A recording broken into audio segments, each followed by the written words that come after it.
Shalom. Hari ini kita masuk ke seri ke-7 dari pelajaran tentang lahir baru. Ini seri penginjilan ya. Hari ini kita akan sekalian membahas tentang buah ya.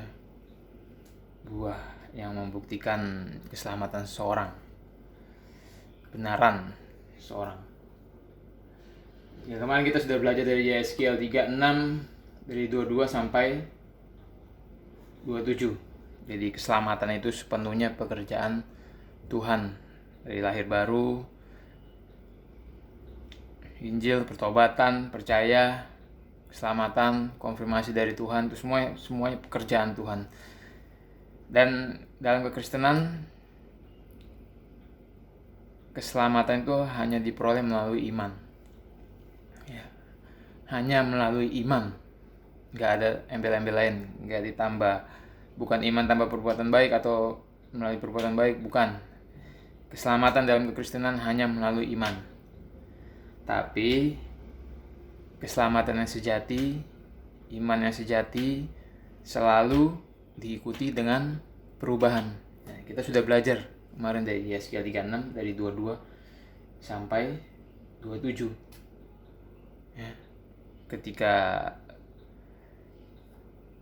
Ketika kita dilahirbarukan, Tuhan mengganti pusat kita, yaitu hati kita yang terbuat dari batu, diganti dengan hati yang taat. Terus diberikan rohnya ya. Otomatis itu pasti orang tersebut berubah.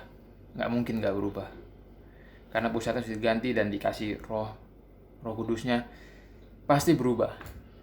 Nah, perubahannya itu adalah bisa dibilang itu buahnya gitu.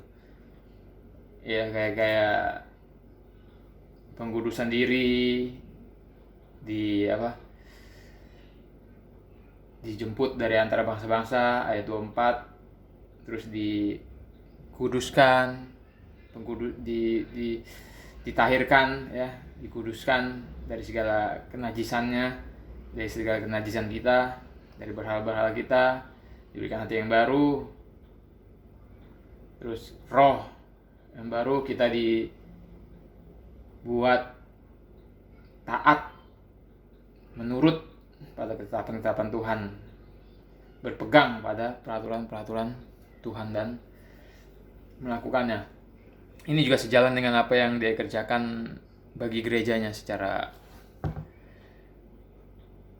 kalau ini kan secara pribadi, nanti bagi gereja secara kolektif juga hampir mirip-mirip. Itu ada di Yeremia 31 dan 32 kalau nggak salah, nanti kita akan sampai ke situ. Nah, jadi keselamatan yang sejati pasti diikuti dengan perubahan ya, karena natur kita dirubah. Ketika kita diselamatkan, natur kita dirubah. Dan ingat ya, kita diselamatkan karena Yesus menanggung semua hukuman yang seharusnya ditimpakan pada kita, itu Injil. Bukan karena kita mengambil keputusan untuk bertobat, atau kita mengambil keputusan untuk percaya, atau kita menyebut Yesus sebagai Tuhan dan Juru Selamat, bukan. Itu semua kan bisa dikatakan keputusan kita, pekerjaan kita. Walaupun kita harus tahu bahwa itu semua Tuhan yang bekerja dalam kita. Tapi kita diselamatkan tuh melalui kedatangan, ketaatan, kematian, dan kebangkitan Yesus. Ya, kematian di kayu salib, kebangkitan dia dari kubur yang kemarin kita pelajari di Injil. Nah, buah ya. Di Matius 7, kalau kita mau bicara tentang buah, Tuhan Yesus mengajar kita tentang buah di Matius 7, di Yohanes 15 ya. Nanti terus kita akan belajar tentang macam-macam buah ya. Ada dari Roma, Galatia, Kolose, Ibrani ya, kalau waktunya waktunya keburu ini. Nah, Yohanes 15, akulah pokok anggur yang benar dan Bapakkulah pengusaha. Setiap ranting padaku yang tidak berbuah dipotongnya, dan setiap ranting yang berbuah dibersihkannya, supaya ia lebih banyak berbuah. Setiap ranting padaku yang tidak berbuah dipotongnya, dan setiap ranting yang berbuah dibersihkannya. Jadi kan saya bilang keselamatan sejati pasti diikuti dengan perubahan. Nah, perubahan ini sebagai bukti gitu. Jadi kalau kemarin-kemarin saya bilang bahwa saya cuma membedakan dua dalam kekristenan, saya cuma membedakan dua macam orang yang sudah lahir baru dan orang yang belum lahir baru. Ya, di dalam satu gedung gereja juga gitu, dibedakan hanya dua macam, orang yang sudah lahir baru dan belum lahir baru, orang yang berbuah dan yang tidak berbuah gitu. Bedanya cuma dua macam. Tapi zaman sekarang ini buah itu sudah banyak yang bisa ditiru ya, contohnya banyak gereja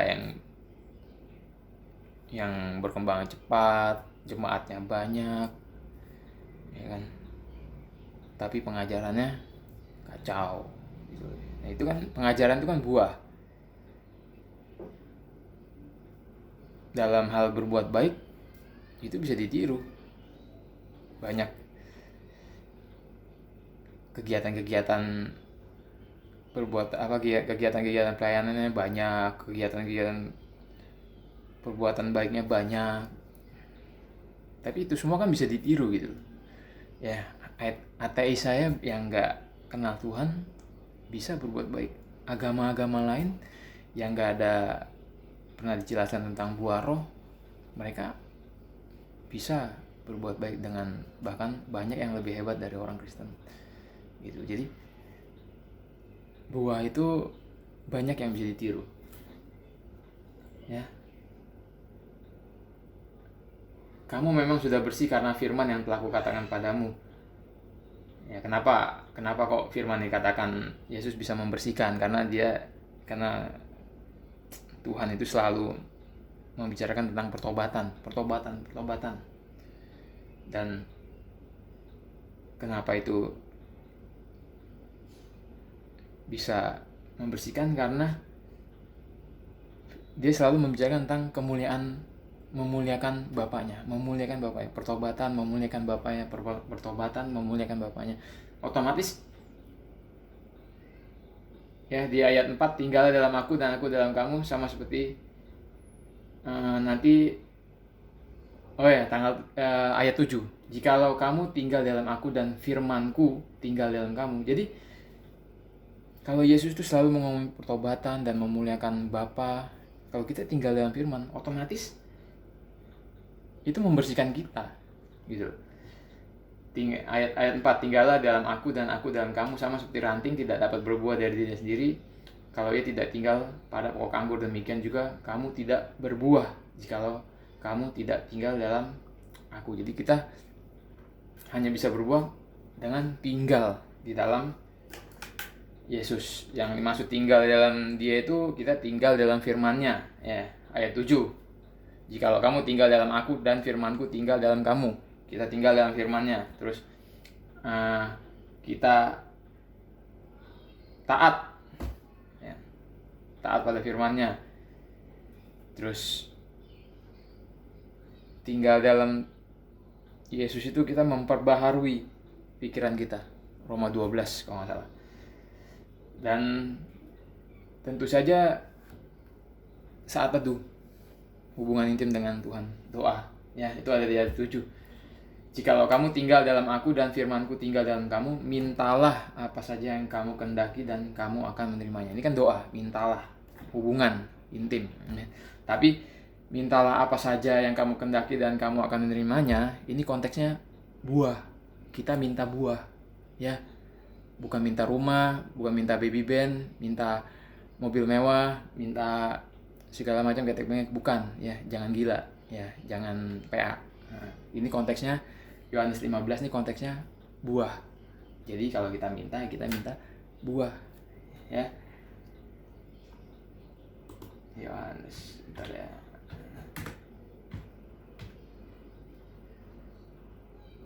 Ya, jadi konteksnya itu buah. Ya, ayat 10, jikalau kamu menuruti perintahku, nah, ketaatan, kamu akan tinggal dalam kasihku seperti aku menuruti Bapakku dan tinggal dalam kasihnya. Jadi tinggal dalam Tuhan itu taat. Nah,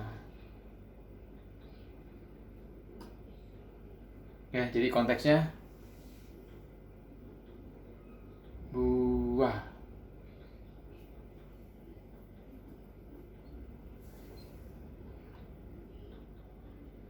Ya, terus kita lihat di Matius 7. Nah, Matius 7. Sorry, saya harus cepat ya, soalnya waktunya takut nggak keburu. Matius 7 ayat 20 dikatakan, jadi dari buahnya lah kamu akan mengenal mereka. Ini konteksnya waspada terhadap nabi-nabi palsu. Tapi kalau ayat 16 dikatakan, dari buahnya kamu akan mengenal mereka. Dapatkah orang memetik buah anggur dan semak duri, atau pohon buah dari semak duri, atau buah ara dari rumput duri? Walaupun konteksnya nabi palsu, tapi ini bisa diterapkan kepada semua orang yang mengaku Kristen. Ya, dari buahnya kamu akan mengenal mereka.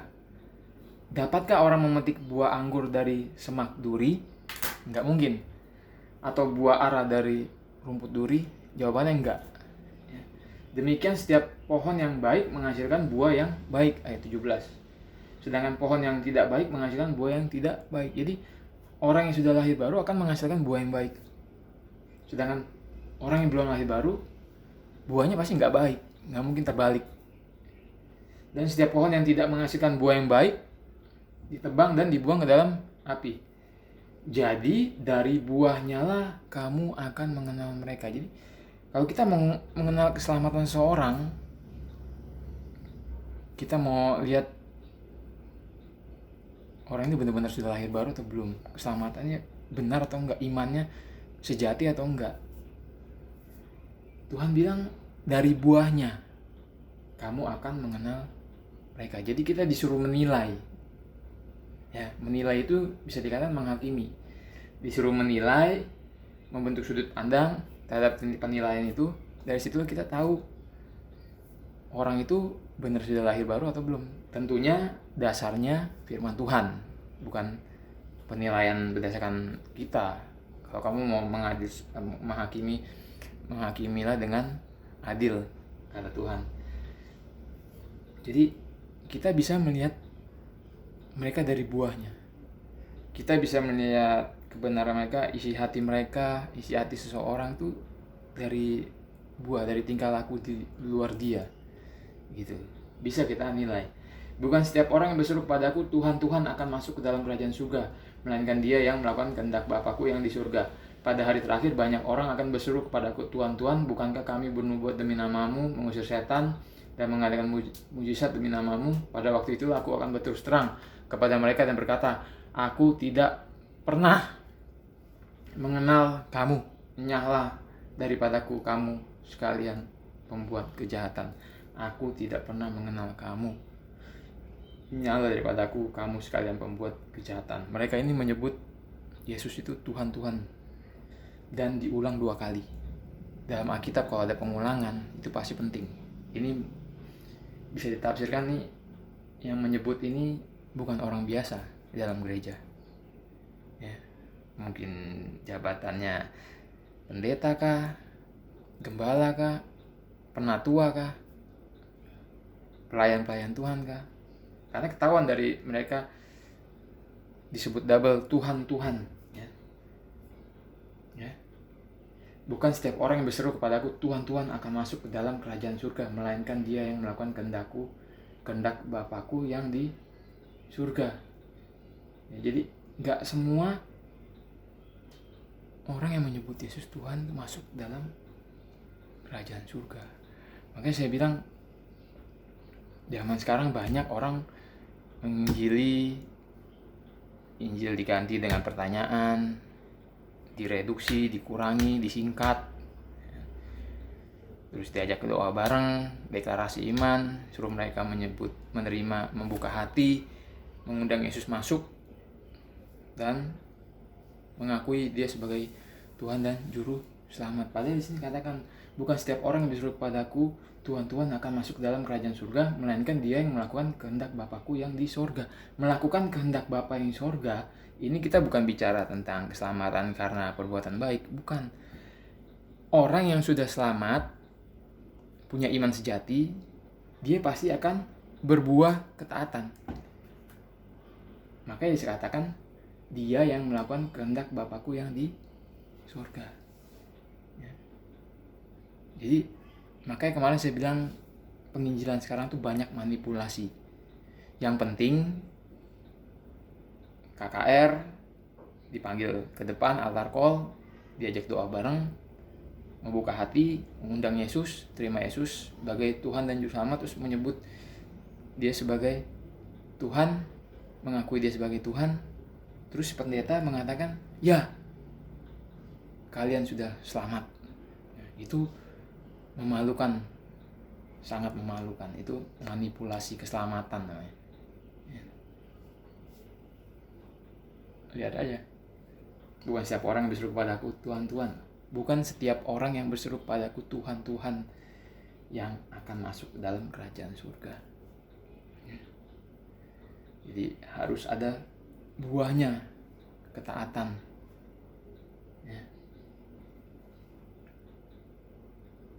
Jadi hati-hati jangan manipulasi. Saya bilang keselamatan harus ada confirm secara pribadi dari Tuhan itu sendiri, bukan dari si pendeta, bukan dari hamba Tuhan.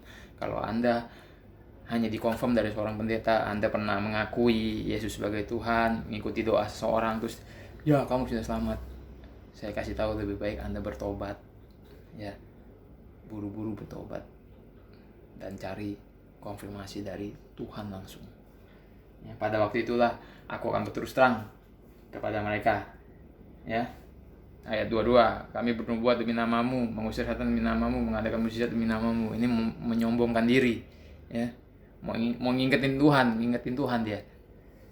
Ya, bukankah kami bernubuat, mengusir setan, mengadakan mujizat demi namamu, kamu lupa Tuhan, kami waktu itu pelayanan bermujizat, mengusir setan pakai namamu, kamu lupa tak?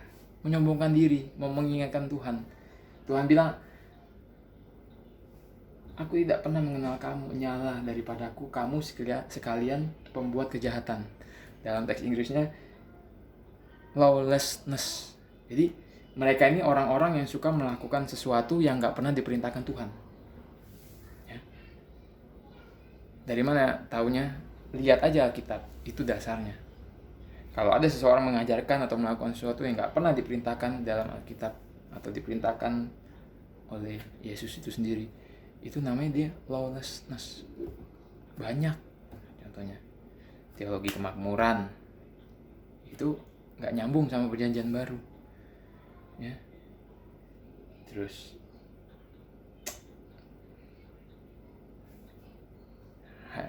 hyper grace, nah, seperti saksi-saksi Yehova yang gak mengaku Yesus sebagai Tuhan, banyak. Mereka itu lawlessness. Jadi hati-hati. Makanya nah kita akan menit 19 kita akan belajar tentang buah, ya, macam-macam buah. Roma 1 ayat 13, saudara-saudara, aku mau supaya kamu mengetahui bahwa aku telah sering berniat untuk datang kepadamu, tetapi hingga kini selalu aku terhalang, agar di tengah-tengahmu aku menemukan buah. Ini menunjuk pada orang-orang yang kita injili dan diselamatkan. Ya, orang-orang yang bertobat itu buah. Roma 1 ayat 13. Roma 6 ayat 22. Tapi sekarang, setelah kamu dimerdekakan dari dosa dan setelah kamu menjadi hamba Allah, kamu memperoleh buah yang membawa kamu pada pengkudusan. Jadi pengkudusan diri itu buah. Ya, Roma 6 ayat 22 itu. Galatia 5 ayat 22 sampai 23. Tetapi buah roh ialah kasih, sukacita, damai sejahtera, kesabaran, kemurahan, kebaikan, kesetiaan, kelemah lembutan, penguasaan diri. Tidak ada hukum yang menentang hal itu. Karakter, ya. Buah roh itu ke karakter. Karakter kita itu buah. Ya, perubahan karakter itu buah. Ya. Roma 15 ayat 28. Apabila aku sudah menunaikan tugas itu dan sudah menyerahkan hasil usaha bangsa-bangsa lain itu kepada mereka, aku akan berangkat ke Spanyol melalui kota kamu. Menyerahkan hasil usaha bangsa-bangsa lain. Di sini nggak ada kata buah. Kalau kita cek di teks Inggrisnya, ya, and have sealed to them this fruit. Ya. Ada kata buah kalau kita lihat di teks Inggrisnya, kayak di KJV atau NIV. Itu ada kata buah. Jadi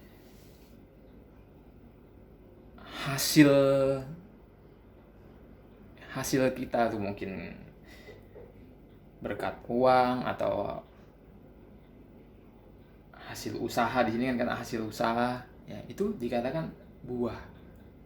Ya, jadi apa yang kita berikan ke gereja atau apa itu bisa dikatakan buah gitu. Sumbangan kita itu bisa dikatakan buah, ya. Roma 15 ayat 28 itu. Kolose 1 ayat 10. Sehingga hidupmu layak di hadapannya serta berkenan kepadanya dalam segala hal, dan kamu memberi buah dalam segala pekerjaan yang baik dan bertumbuh dalam pengetahuan yang benar tentang Allah. Jadi pekerjaan yang baik, pelayanan, perbuatan baik itu buah, ya. Kolose 1 ayat 10 dasarnya. Dan bertumbuh dalam pengetahuan yang benar tentang Allah. Pengetahuan yang benar itu buah. Pengajaran itu buah, ya. Ibrani 13 ayat 15. Sebab itu marilah kita oleh Dia senantiasa mempersembahkan korban syukur pada Allah, yaitu ucapan bibir yang memuliakan namanya. Di teks Indonesia nggak ada kata buah. Tapi kalau di teks Inggris, ucapan bibir ini memakai kata buah bibir, ya. Jadi senantiasa mempersembahkan korban syukur pada Allah, yaitu buah bibir yang memuliakan namanya. Jadi pujian kita, ya, penyembahan mulut kita yang keluar dari mulut kita itu buah. Tentunya masih banyak lagi. Anda bisa cek, masih banyak lagi dari kitab. Ini saya hanya kutip-kutip yang pentingnya aja, ya, beberapa yang penting. Dan ini menurut saya ini bisa ditiru. Buah sekarang tuh bisa ditiru. Kita lihat banyak contohnya sekarang, ya. Yang nggak bisa ditiru, kalau menurut saya nggak bisa ditiru itu pengkudusan diri, ya. Itu di Roma 6 ayat 22, ya, membawa kamu pada pengkudusan. Kita ditarik dari bangsa-bangsa, kemarin kita belajar di Yeskiel. Itu gak bisa ditiru kalau menurut saya. Itu sulit untuk ditiru. Itu lifestyle, gaya hidup, ya. Gaya hidup itu kamu seperti Yesus atau seperti bintang film Korea gitu. Kamu seperti rasul-rasul atau seperti rapper Amerika. Gaya-gaya hidup kamu, gaya-gaya berpakaian, ya, tongkrongan, kendaraan, macem-macem, ya, duniawi atau enggak, itu susah untuk ditiru. Banyak yang nyemplung di situ, ya. Buah roh ini ya masih bisa ditiru, susah untuk dikenali. Satu lagi menurut saya yang nggak bisa ditiru, bertumbuh dalam pengetahuan yang benar tentang Allah. Pengajaran, ya, pengetahuan yang benar tentang Allah, pengajaran yang benar, ya, pengetahuan kita pasti mengajarkan, itu nggak bisa ditiru. Banyak sekarang yang bergelar doktor, ya, pengajarannya amburadul, akhirnya dibully orang, ya. Ada, ya, banyak lah, jemaat banyak, pendeta jemaat banyak, tapi kalau khotbah duduknya kayak di singgasana, disiapkan singgasana sendiri. Ada yang gaya hidupnya, cara pakaiannya nggak, susah itu untuk ditiru. itu kelihatan semua, itu buah, dan kita menilai dari situ. Tuhan bilang ya, dari buahnya lah kamu akan mengenal mereka. Makanya kita perlu belajar, banyak yang perlu kita pelajari, dan kita di sini kita lihat buah itu menentukan kebenaran seorang itu. Ya, gak cuma orang, kita sendiri juga kita mesti menguji diri. Ujilah dirimu apa kamu benar dalam Kristus. Saya juga menguji. Ini berat buat saya untuk membuat video ini. Ya, saya sendiri juga lagi menerapkan, lagi berdoa terus minta buah yang baik. Saya percaya hati sudah diganti dengan yang baru, ya, sudah diberikan rohnya dan dibersihkan. Yohanes 15 ayat 2, setiap ranting yang berbuah dibersihkannya supaya lebih banyak berbuah. Dibersihkan ini kita dihantam, diuji. Dibersihkan ini bukan hal yang enak, gak enak. Dihantam kanan kiri, diuji. Dan kalau Anda terus hidup dalam pertobatan, hidup terus dalam percaya, itu artinya itu tanda Anda diselamatkan. Tapi kalau besok tiba-tiba Anda murtad, itu bukan murtad, itu namanya Anda gak pernah diselamatkan sama sekali, gak pernah menerima keselamatan itu, gak pernah dijamin Roh Kudus sama sekali. Ya, karena kalau tandanya Anda diselamatkan, selalu saya bilang bahwa Anda akan terus hidup dalam pertobatan, otomatis dalam perubahan, ya, terus berbuah karena kita dibersihkan, ya, terus hidup dalam percaya, dalam iman, terus semakin dalam. Tuhan yang memulai pekerjaan baik dalam diri kita, Dia akan terus meneruskannya sampai kedatangan Kristus. Oke, sampai jumpa di episode berikutnya. Tuhan Yesus memberkati.